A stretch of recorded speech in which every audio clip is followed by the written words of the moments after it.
can I just jump into the UFC? Yeah, if you're gonna shit on Bo Nickal, I'm not going to shit on Bo Nickal. I'm not going to shit on Bo Nickal at all. That guy is. I saw that guy fight live. His last fight. Against Joe Mershard? Reinier. Oh, RDR? Oh my God. Do you know about RDR? I covered him in one championship. So I'm going to educate you. I'm going to need you to educate me because let me do this solid before everyone hates on Bo Nickal. I was getting. It's too much too soon. I was getting Gegard Mousasi flashbacks in a way, like a little bit, but he's also two division champion from one, so light heavyweight world champion, middleweight world champion. Lord, okay, big, tall, huge. You know how much bigger he was than Bo? I mean, and so experienced. That's what I was saying on Shop Show. I'm like, you think that guy gives a fuck about Bo's wrestling credentials? No. He's a world-class grappler. He's like, you want to do what? Wait, hold on. So you actually want to take me down and you can't strike? It's here. I'll take that fight. And can you explain to me, because Bo Nickal's such a world-class wrestler, this guy not enough hours in the day to catch up. He's seen all those looks. It's not even that RDR can, because if it's a straight wrestling match, Bo mops the floor. It doesn't matter. This is MMA. But I just feel like I don't know. I don't know what's going on with Bo's training, but he needs to take the Khabib approach and break guys and submit them or ground and pound them out, and that should be the only game plan. Not stand and bang. Never. Not with those guys. With there's not enough hours in the day to catch up to be a top contender. I don't think people understand. I understand a little bit, forever, but I understand a little bit as somebody who loves to amateur box. But remember, you're doing it in practice. Oh, dude! Not only am I doing it, so but you're I'm having saying, fun. You're kind of relaxed. Oh, and they're not hitting me. Like if I'm moving around with Tim Kennedy or something, or the guy, this guy who at Archetype Boxing, whose family has been boxing forever, is Coach Tiger. He's not hitting me. He's moving around, and you realize very quickly that there's nothing you could do to close that distance. Now, I'm an old man. I'm saying even if I was younger, like to your point. There's nothing for Bo. There's nothing we can do. What? Nothing. There's nothing. And it's also not 1997 where just wrestlings can get by. Oh, boy. So when I say break him down mentally and like the way Khabib did, like Khabib it's an attitude. It's an approach. Yeah. Like you can't just get by in straight freestyle wrestling anymore. Guys are too good. Yes. So they're too good because Bo even if they don't on his takedowns. No, he can, but he has to be relentless. Yeah. Like Merab, Khabib, relentless. So he's got to do the Merab in your face. If it's on the feet, do just enough to survive, then get it back to the ground. Okay. And so you got to be a boring fighter. No, like Khabib's not boring. No, and neither is Merab. But to each their own. I like Merab's style. A lot of people don't, but for Bo, it doesn't matter. If it's boring, it's boring. But the option of like striking, it's not an option. You can't do it.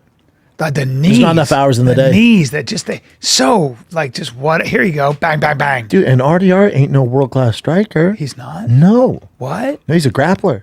Jiu-jitsu. I didn't. World class jiu-jitsu. So can I get some color on him? Educate me on RDR. Go to his grappling credentials, Chin. He doesn't care then about your wrestling. He doesn't grappling care. career. He won silver medal at the European Jiu-Jitsu Championship. Oh boy! I know he competed in one against Andre Gaval. He won a silver medal in wrestling? No, jiu-jitsu. Oh boy! He lost by a close decision to Rutolo. You ever heard of him? Yeah, you have. Oh man! Black belt in judo, black belt in Brazilian jiu-jitsu. He's had some experience. He had a draw with Andre Gaval, one of the best to ever do it. Oh my God! Oh, so he's a monster. Yeah, but his thing is he has 13 submissions out of 20 wins. Good God! Like even though he's Dutch, he's not like a world class striker. Like his thing's grappling. Wow. So for Bo, it's just it's tough. Man. So he's also, I'm sure, grappled and he trains with world class wrestlers probably. Yeah. So, so for Bo, and he's a lot bigger. Wow. And a champion, by the way. Don't poop. He's also championship material. Middleweight and light heavyweight. Yeah, that's ridiculous. Yeah. No, he'll be fighting a top 10 Too much for Bo right now anyway. You gotta let him cook. You gotta let him cook. Yeah. You pulled him out too soon. It's raw chicken. It's raw chicken. So now where does Bo go from here? He fights another well-rounded guy, but not in the top 15, not ranked, and work his way back up and get more experience. But he has to change his approach. Yeah, he has to. That's okay. It's impossible to not go through that in a way. Man. Yeah, I mean the MMA fan base, the casuals want John Jones undefeated. Like that's not normal. It's okay to have a loss. Of course. It's okay. No, yeah. And hopefully Bo learns from this and his team's like, all right. Well, it's the Marab approach, right? Just relentless pressure. Relentless. Break guys. He can do it. Yeah. Because right now his wrestling's not translating. It's not. No. Why? ¿Por qué? Certain guys, it just doesn't translate. Because they're going to just knee you, punch you. The guys are so good now. They're privy to it. They use the octagon to their advantage. They knee you. It's just... That's hard. For Bo, it's got to be, just for any He's fighter. a good enough athlete where he can make up for it and merge the gap, but not in striking. I remember, I never forgot when, and I'm not saying this is for Bo, but I remember very well when Cain Velasquez beat the brakes off of Brock Lesnar. And I remember seeing Brock afterwards, and I swear to God, I could tell, if you watch that fight, I could tell that Brock realized that he would never beat him, that he would never have an answer for that kind of pressure, boxing, kicking. He Brock just didn't know what to striking. do. Hated it. Even in practice. He got hit and he went down. The first thing you do when you learn striking is when you get hit, everybody goes like this. They put their hand down. And, if you're boxing, you learn how to make yourself small, keep your hands up, keep your eyes open.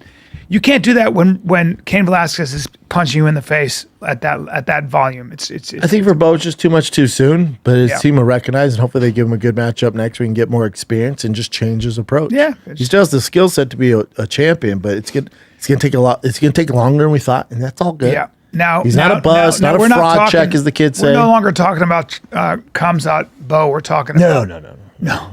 Now we're talking Kamzat RDR. Yes. That's interesting. RDR called out Strickland. That's a good fight. Yeah. It was a great fight. Because Strickland's tough to take down, and his cardio's insane.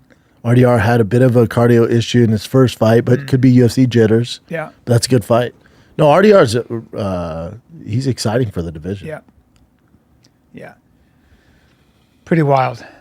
Crazy, huh? Very quickly, your boy Cory Sandhagen is as good as it gets. Best ever to come out of Aurora. You don't get better than that. Nope. He's so ridiculous. I mean, and he'll fight for a title next. He'll fight the winner of Sugar Marab. I don't know. I guess him for Sugar is the fight. That's the most exciting stylistically. I agree with you. Yeah, it's such a fun fight. I agree with you. Figueiredo was savage. He is a savage, but I think he was like, I got to go for leg locks because I have no other answer here. Yeah, again, it's not 2005. What are you, Paul Harris? What are you doing? Yeah. The fuck you just getting hit in the face? And Cory Sandhagen was like, huh? Let me move your foot over here. I'm going to punch you in the face. Oh, and then blow your knee out. Now, how bad is Figueiredo's knee? Do we know? Probably blew it out. Oof. He's fucked. Yeah. At his age, he'll still be a fun fighter, but never top 5 guy anymore. Fuck. Too old. I hope it's not too bad. And Sandhagen has Ryan Hall in his corner. When you see Ryan Hall, you know the kid's ready for some fucking leg locks. Yeah. Yeah, still needs to get an MRI. Wow. But it definitely popped. Yeah. It popped. It did. I saw it. I fucking hate that. I really do. Yeah, they called it a injury, but it was actually like it's a move. We talked about it already. Ryan Hall's move, 50-50. Yeah. So it was purposely done. Like he actually knew that he was going to pop his knee if he didn't tap it. Cory's no joke. Yeah. No, he's good at everything. God, he looked astonishing. He got in there at 135. I was like, first of all, that's a huge suck for Cory. Yeah, he's 5'11". He's 5'11". That sucks. And he's natural 45 or gets down to 35, couldn't be more shredded, and just looked like he was made of steel. He's had confidence, too. Confidence, dude. Good luck with that. Now, your boy Bilal, who you think is going to set the pay-per-view world record, is fighting JDM. It's a tough pay-per-view. I'm not going to lie to you. It's a tough pay-per-view. To ask $80. If I didn't want to support the UFC, I would for sure legally stream this. But I support them, and I'm going to pay $80. But that's a shit pay-per-view. Yeah. Why? Just because. Look at it, Brian. What's that? I mean, Brian might like because he likes Shevchenko. Shevchenko, yeah. They have good names on there for sure. Love her. There you go. Jose Aldo, still doing it. Alexa Grasso, pretty awesome. Mm-hmm. Wow. It's going to be fun. But, yeah. Uh-huh. And you've got Bilal in that fight? Yeah. Madalena's got those crazy low kicks. Great boxing. Yeah. Nasty kicks. How does he deal with the wrestling of Muhammad? He doesn't. You know, it's He be doesn't. tough. No one does. Yeah. Yeah, Bilal's won how many? 15 in a row, 16 in a row. Bilal, I think, has a very high fight IQ. Yes, This crazy is, high. yeah. He figures you It's out. just tough to beat, man. Tough to beat. Tough to beat. I was. And then, of course, if Bilal loses, then Makhachev goes up to 70, and then we'll fight JDM. Yeah. If Bilal wins, Makhachev stay at 55, and then fight Topira for the belt at 55. Bilal, So either way, Topira is fighting for a belt. It's either a vacant belt against Charles Oliveira at 55. If Makhachev vacates it, which he's going to have to. But if Makhachev decides to stay at 55, Topira and Makhachev be a fight in June. So either way, it's good. It's good. good, But yeah. that whole fight has fun Yes. backgrounds, Yes. narratives. Yeah, that'll be wild.